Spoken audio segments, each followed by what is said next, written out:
Gus Samsudin telah didemo oleh warga hingga dipaksa untuk menutup padepokannya seusai berseteru dengan pesulap merah. Bahkan Gus Samsudin tidak diperkenankan menerima pasien atau mendapatkan kunjungan tamu di padepokan Nurzat Sejati. Larangan untuk Gus Samsudin ini hasil mediasi antara Gus Samsudin dan warga desa Rejowinangun di kantor Polres Blitar pada Selasa 2 Agustus. Mediasi berlangsung cukup alot selama 7 jam, mulai pukul 13 hingga pukul 19:30 waktu Indonesia Barat. Dalam mediasi yang juga diikuti sejumlah pimpinan organisasi masyarakat, tokoh agama dan juga masyarakat ini disepakati untuk memperpanjang penutupan padepokan Nurzat Sejati.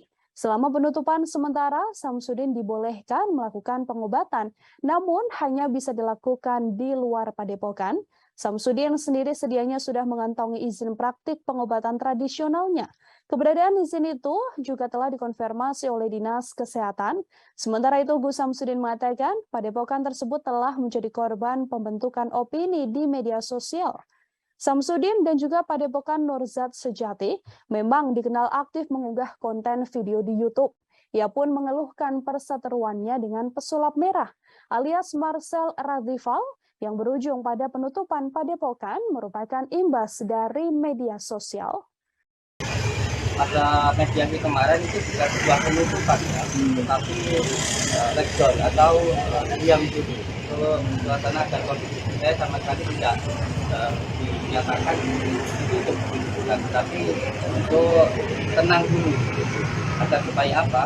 Agar supaya kondusif. Nah, saya sebagai warga negara tentu mengikuti anjuran yang diberikan oleh aparat maupun oleh pemerintah desa untuk lockdown dulu, yang jadi tidak ada kata penutupan di situ. Sampai kapan Bu? Kemarin disampaikan untuk tenang dulu selama 3 hari. Jadi kalau awal mula kejadian ini sebenarnya dari perkataan Marcel yang mengambil video saya menyatakan bahwa saya melakukan penipuan waktu itu. Maka ketika itu saya memberikan respon, kalau saya melakukan penipuan, kamu menuduh, maka kamu harus bisa membuktikan di situ.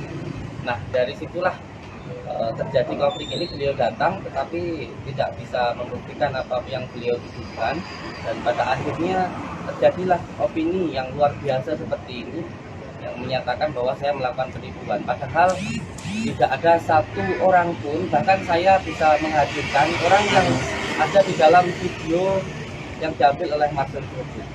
Hai pemirsa Sri Popo TV, jangan lupa komen, like, dan subscribe, serta tonton terus berita-berita terupdate lainnya